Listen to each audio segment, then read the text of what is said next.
दोस्तों नमस्कार। दोस्तों, कयास है, संभावना है, आशंका है, उम्मीद है, भरोसा है, यही यूपी है। और यूपी के मुख्यमंत्री को अपनी जिन बातों को लेकर भरोसा है, उस भरोसे पर भरोसा करने की स्थिति में दिल्ली नहीं है। दिल्ली को जिन बातों पर भरोसा है, योगी आदित्यनाथ को उन पर भरोसा नहीं है।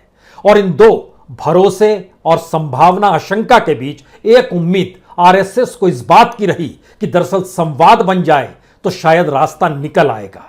और दिल्ली पहुंचे योगी आदित्यनाथ बिल्कुल अकेले हैं। जिस बात का जिक्र वह शुरू से करते चले आए, वह राज्य के मुख्यमंत्री जरूर हैं, लेकिन उनके साथ कोई खड़ा नहीं है। तो ये आज दिल्ली पहुंचे योगी आदित्यनाथ जिस तरीके से उनके साथ ना कोई मंत्री ना कोई नौकरशाह, वो बिल्कुल अकेले मुलाकात करने के सिलसिले में बीजेपी के कद्दावर नेता रहे, उत्तर प्रदेश की चुनावी बिसात बिछाने वाले, लेकिन मौजूदा वक्त में देश के गृह मंत्री अमित शाह के घर पहुंचे। और यह कयास दूर की गोटी है कि इस देश के गृह मंत्री हो चाहे इस देश के प्रधानमंत्री हो, जिनसे मुलाकात कल योगी आदित्यनाथ की होनी है, दोनों मुलाकातों के बाद ही तय होगा रास्ता। अगर जेपी नड्डा के घर की दिशा में जाता है तो फिर कैसा फैसला होने वाला है। यह फैसला उत्तर प्रदेश के सियासी समीकरणों को साधने का है, छोटे छोटे दलों को एक साथ लेने का है, जातीय समीकरण के मद्देनजर रूठे हुए ब्राह्मणों को साथ करने की स्ट्रेटजी बनाने का है, या फिर यह संभावना और उम्मीद के बीच कहीं आने वाले वक्त में तमाम खाली पदों पर वहां पर नियुक्तियां करनी है, चाहे वो अलग अलग बोर्ड हो, निगम हो, या फिर यह दिशा भी बन सकती है कि वाकई क्या मंत्रिमंडल विस्तार भी कर दिया जाए। असंभव सी स्थिति है। योगी आदित्यनाथ ने एक मैसेज दिल्ली भिजवाया। उन्होंने कहा मंत्रिमंडल विस्तार की जरूरत उत्तर प्रदेश को नहीं, दिल्ली को है। और इस मैसेज के बाद दिल्ली में खलबली मच गई। आरएसएस संवाद बनाने में लग गई और इसी का परिणाम कि अकेला अभिमन्यु लखनऊ से दिल्ली पहुंचा और दिल्ली में दिल्ली के महारथियों के बीच वह संवाद बनाने की कोशिश कर रहा है। कौन जाएगा, कौन आएगा, किस रूप में आएगा, लेकिन आज इन परतों को खोलने की शुरुआत इस लिहाज से करने की जरूरत है, क्या वाकई उत्तर प्रदेश की सियासत के भीतर जिस बिसात को 2017 में बिछाया गया, 2017 के बाद दिल्ली की स्थिति कहीं नाजुक हुई है।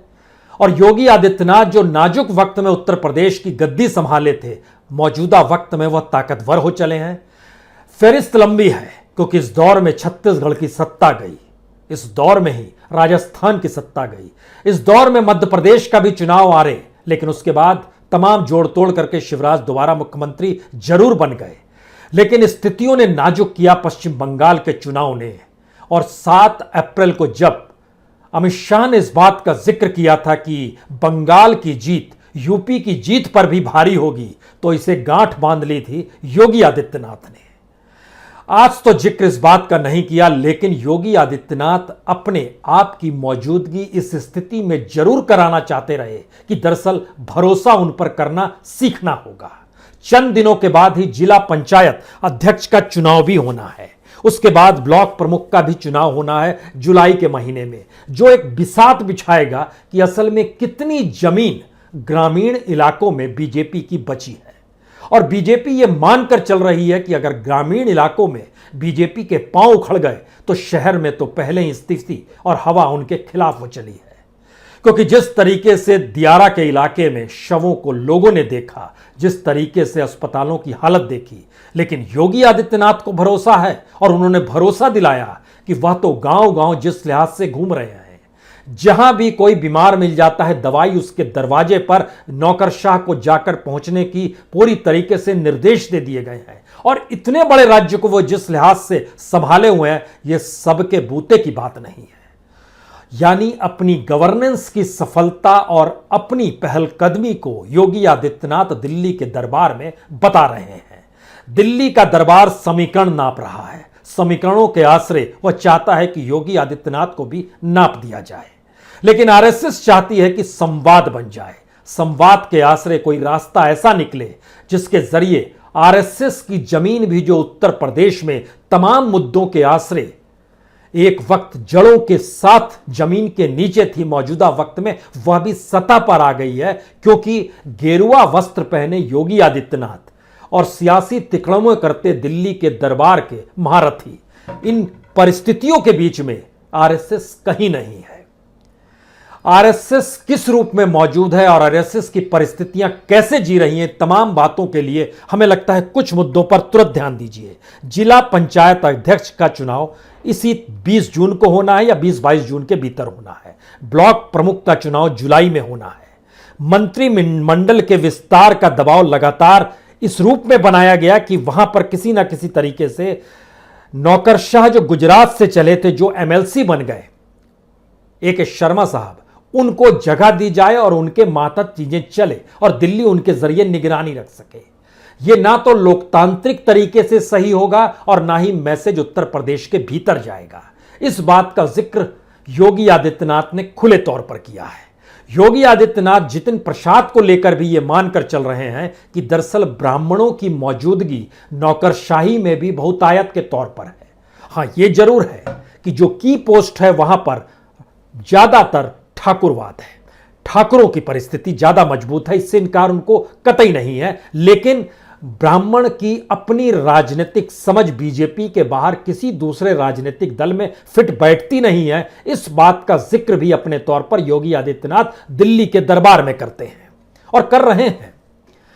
यानी जो भी संकट दिल्ली सामने रखती है उसको समाधान से ज्यादा उसे अपने हथेली में समेटे हुए योगी आदित्यनाथ लगातार बता रहे हैं।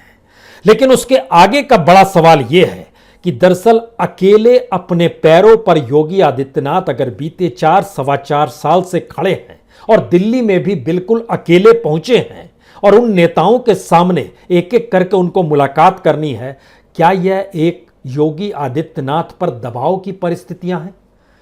क्योंकि इस देश के गृहमंत्री बतौर गृहमंत्री योगी आदित्यनाथ से बात नहीं कर पा रहे हैं। कल प्रधानमंत्री भी बतौर प्रधानमंत्री योगी आदित्यनाथ से संवाद नहीं बनाएंगे और कल ही जब जेपी नड्डा से भी मुलाकात का वक्त है तो वहां पर भी स्थिति यह नहीं रहेगी कि बीजेपी, वहां पर भी सवाल दिल्ली की बिसात के अनुकूल योगी आदित्यनाथ को चलना चाहिए, चलना होगा, नहीं चले तो मुश्किल होगी और यह मुश्किल सबके लिए मुश्किल पैदा कर देगी। इस स्थिति का संवाद धीरे धीरे डेवलप आज से होना शुरू हुआ है। इसीलिए मुलाकातों के सिलसिले में उत्तर प्रदेश के वह तमाम नेता जो दिल्ली के मंत्रिमंडल में हैं या फिर दिल्ली के सियासी गलियारे में जिनकी आवाज गूंजती है, उनके साथ भी संवाद योगी आदित्यनाथ दिल्ली में करेंगे, रात में इसीलिए रुक रहे हैं। लेकिन फिर वही सवाल आता है कि आखिर क्या वाकई योगी आदित्यनाथ की ही अगुवाई में उत्तर प्रदेश में अब सारे निर्णय लिए जाएंगे? तो यकीन जानिए आरएसएस का बहुत साफ सोचना है, योगी आदित्यनाथ को नहीं हटाया जा सकता है और ऐसे मोड़ पर योगी आदित्यनाथ को हटाना यह एक दुविधापूर्ण है। दिल्ली की सहमति इस पर लगभग हो चली है।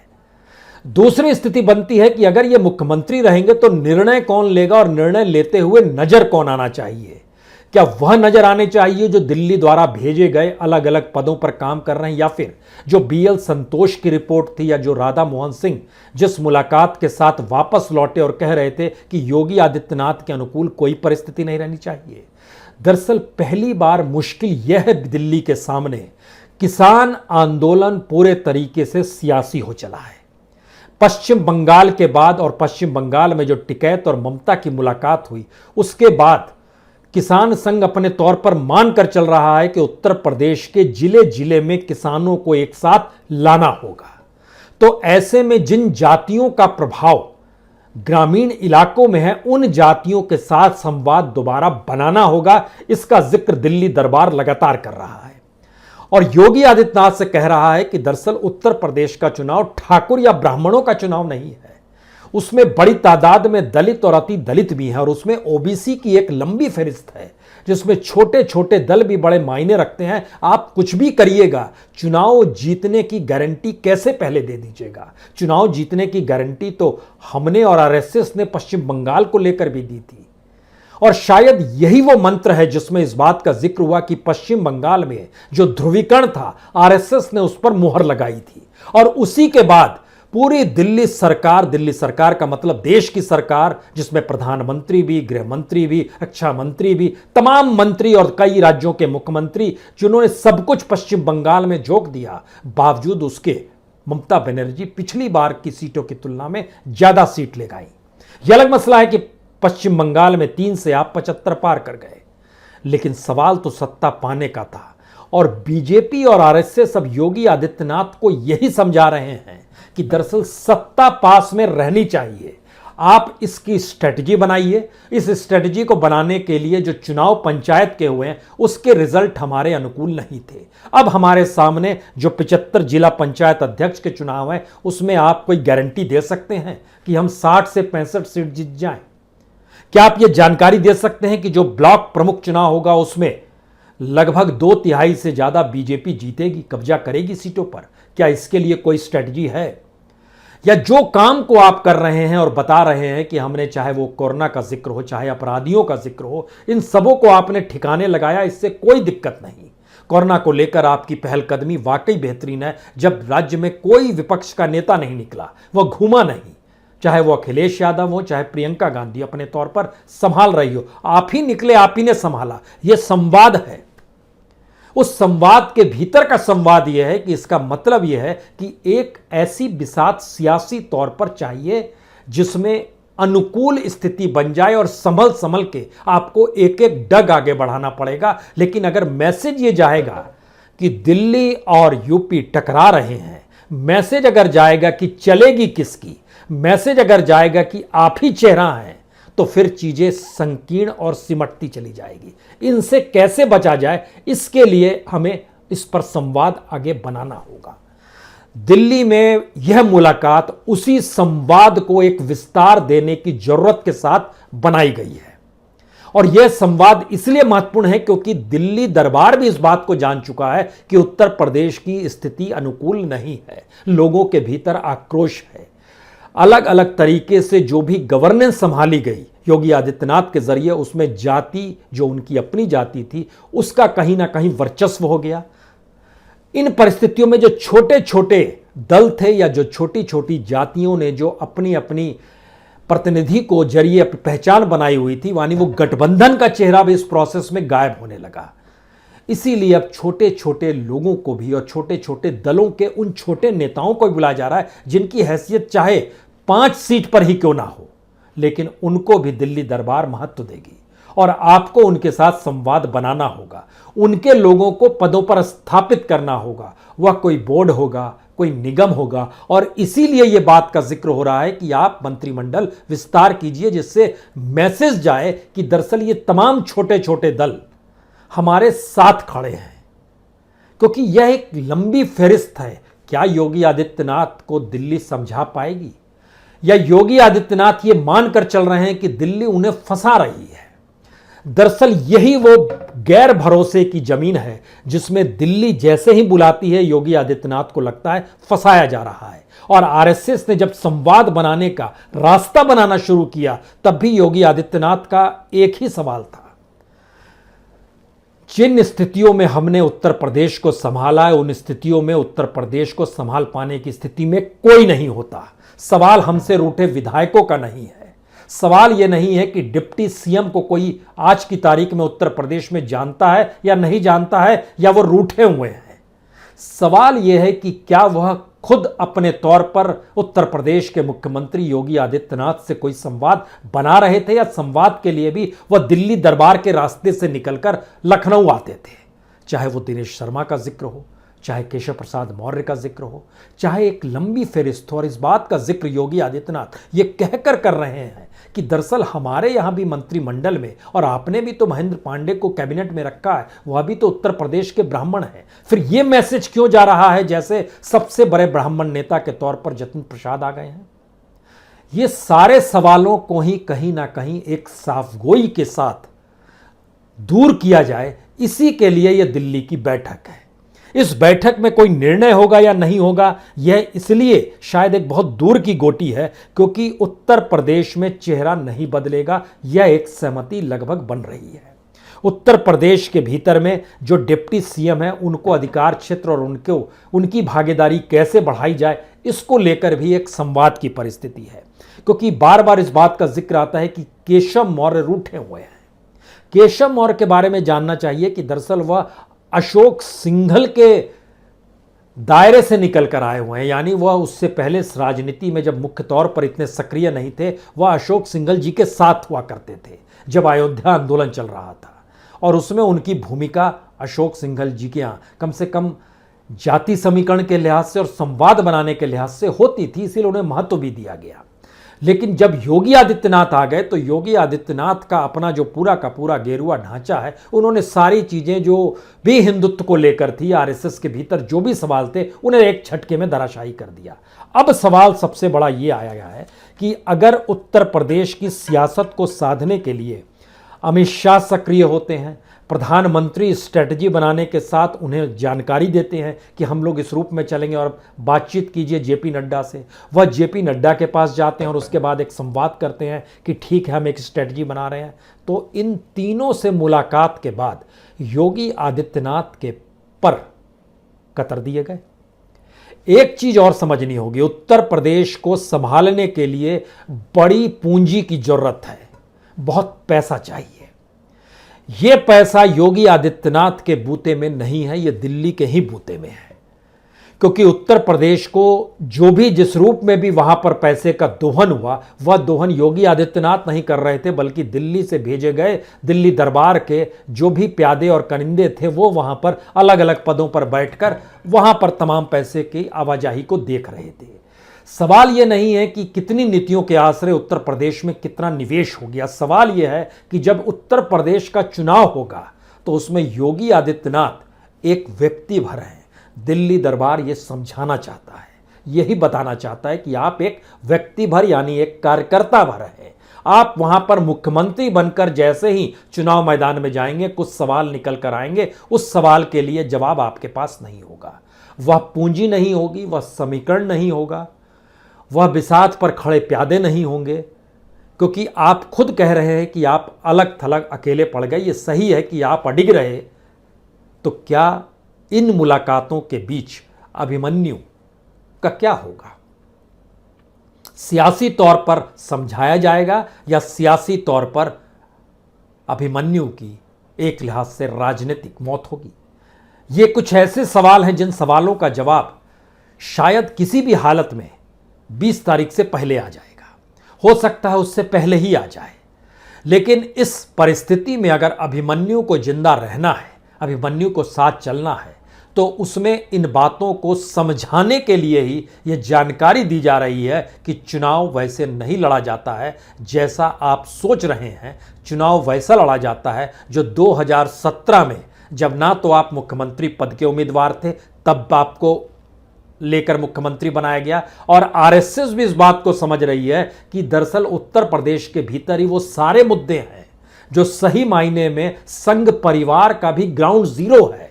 और अगर उत्तर प्रदेश निकल गया तो देश भर के भीतर उत्तर प्रदेश निकलने की परिस्थितियों से आरएसएस, जो खुद को सामाजिक सांस्कृतिक संगठन कहती है, उसकी भी नींव हिल जाएगी। अभी तक आरएसएस खामोश रही है क्योंकि इस देश के प्रधानमंत्री ही सारी बातों को कहते हैं। नरेंद्र मोदी के सामने आरएसएस की भी नहीं चलती है, यह किसी से छुपा हुआ नहीं है। शायद इसीलिए संघ और बीजेपी के बीच संवाद जो बनना चाहिए वह मदन दास देवी के दौर की बात नहीं है, जब अटल बिहारी वाजपेयी और उस समय संघ के भीतर जो संवाद बनाने के लिए मदन दास देवी थे। मौजूदा वक्त में स्थितियां बिल्कुल अलग है। यहां पर कोई संवाद नहीं बन पाता है और संवाद के बदले जो दिशा निर्देश होते हैं उन्हीं का पालन करना होता है और उसमें खामोशी बरतनी होती है। आरएसएस भी इसे समझ रही है, लेकिन सवाल योगी आदित्यनाथ का नहीं है, सवाल दिल्ली दरबार के महारथियों का नहीं है। महारथियों ने भी बहुत कुछ गंवाया है, अपनी स्ट्रेटजी के तहत गंवाया है, और अब तो इस देश के भीतर में 7 बरस हो गए मोदी सत्ता को, तो उनकी तमाम परिस्थितियों से जनता भी वाकिफ हो गई है।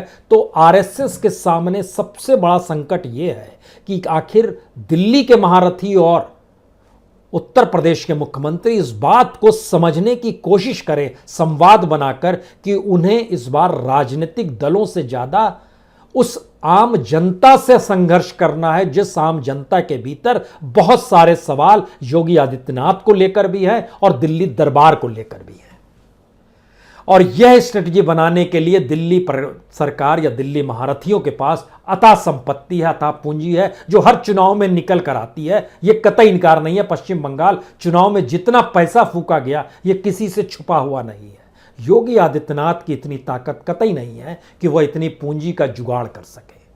उन्होंने जितना निवेश भी किया है और विज्ञापनों के जरिए जो बतलाया भी है कि 97,000 करोड़ का निवेश इस दौर में उत्तर प्रदेश में हुआ है, उससे कम नहीं तो ज्यादा भी नहीं। दोनों परिस्थितियों के बीच में उत्तर प्रदेश के चुनाव में तो इतना पैसा फूंक दिया जाएगा, क्योंकि इस राज्य को जीतने के लिए 3 बातों पर गौर करना है। विचारधारा संघ की जिंदा रहे, सत्ता बिल्कुल पास रहे, और 2024 का रास्ता जो लखनऊ से होकर निकलता है, उसके लिए जो सरपट हाईवे है वह बन जाए इसी चुनाव में। अन्यथा बंगाल के बाद अगर उत्तर प्रदेश की स्थिति बिगड़ी तो ऐसी नाजुक स्थिति आकर खड़ी हो जाएगी जहां पर आपके लिए सब कुछ गंवाने के अलावे कुछ नहीं बचेगा।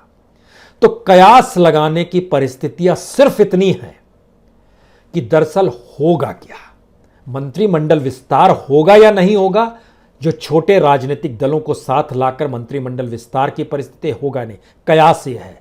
संभावना यह है कि दरअसल योगी आदित्यनाथ जो अपने आप में भरोसा जता रहे हैं, उस संभावना को पैदा करने के लिए वो दिल्ली संवाद बनाने आ गए। वो संभावना पर कहीं पानी दिल्ली दरबार फेर तो नहीं देगा। आशंका इस बात की है कि अगर दिल्ली दरबार ने इस बात की जानकारी दे दी कि खेल पैसे से होता है, चुनाव की तिकड़मों से होता है, जातीय समीकरण की सोशल इंजीनियरिंग से होता है, और उसमें सबसे बड़ी हथेली में किसके कितना क्या रखा गया यही मायने रखता है, जो दिल्ली ही तय कर सकती है, आप तय नहीं कर सकते हैं, तो फिर योगी आदित्यनाथ की मुश्किल बढ़ जाएगी। यह आशंका है।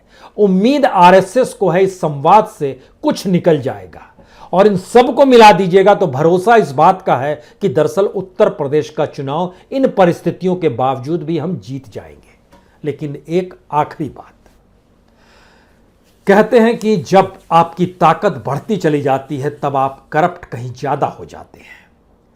जब चुनाव के मौके पर जब आप अपनी ताकत के एहसास के साथ चुनाव जीतने की परिस्थितियों में राज्य के मुख्यमंत्री को भी ढकेल देते हैं, तो फिर आपके पास दूसरी कोई जमीन नहीं बचती है जिस जमीन के आश्रय आप जनता से जुड़ाव पैदा कर सके। यानी इस पूरी प्रक्रिया के भीतर उत्तर प्रदेश के वोटर के साथ कोई संवाद बीजेपी और आरएसएस का नहीं हो पा रहा है। इसे हर कोई देख रहा है, जान रहा है। यह अलग मसला है, विपक्षी दल भी गायब है। लेकिन विपक्षी दल अगर गायब है और अगर जनता का मूड दूसरा बनता चला गया, तो फिर कोई समीकरण, कोई परिस्थिति, कोई मायने नहीं रखेगी। पहले दिन का सफर योगी आदित्यनाथ का यही बता रहा है। बहुत बहुत शुक्रिया, बहुत बहुत शुक्रिया।